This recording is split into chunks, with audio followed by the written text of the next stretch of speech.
Shalom Ouracha, on a étudié aujourd'hui l'obligation qu'il y a d'allumer le Ner Hanouka dans le Bet Knesset. On a commencé avec le tour qui rapportait qu'il y avait l'allumage à faire à l'instar de la menorah qui était au sud.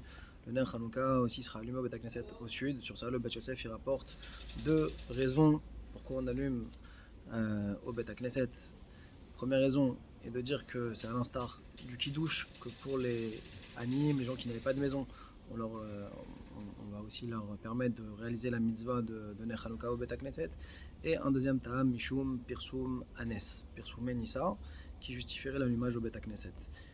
Sur ça, le Bet Yosef rapporte le Rivash, Tchouvat Rivash, qui ne rapporte que le ta'am de Pirsum Anes, uniquement. Et comme ça, tranche le Shulchan Aruch, également dans Tavrei Shayin Aleph, c'est Zayin, qu'on est madlik avec bracha au Bet Knesset Mishum Pirsumé Nissa.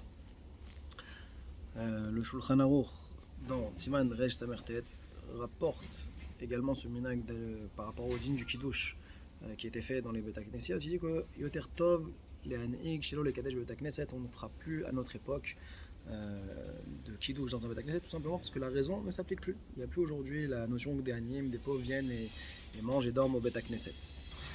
Le Shuta Rivash, lui, il ramène uniquement le ta'am de Pirsum Anes, c'est juste ça qui justifie pourquoi on ferait la bracha de l'allumage de la Ner Hanouka au Bet Knesset.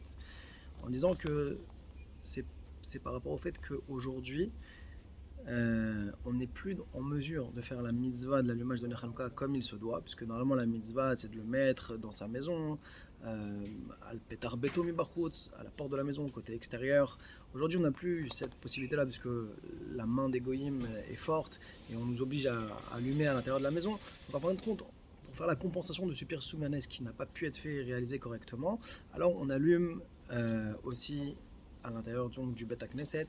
Et même si c'est vrai que c'est que Midin Minag, c'est un Minag qui est plus important que le Minag de la Harava, c'est un Minag Chamour par rapport au fait que ce soit donc justement Pirsum Nissa.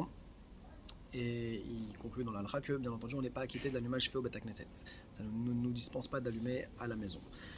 Le Shoot Chacham Zvi, il s'étonne énormément. Comment le Shulchan Aruch il a pu trancher la halacha comme ce Shoot Arivash, alors que le Shulchan Aruch lui-même dit qu'on ne fait pas de bracha sur un minag, comme il le dit par rapport au ilchot du Hallel, qu'il n'y a pas de bracha à faire sur un minag.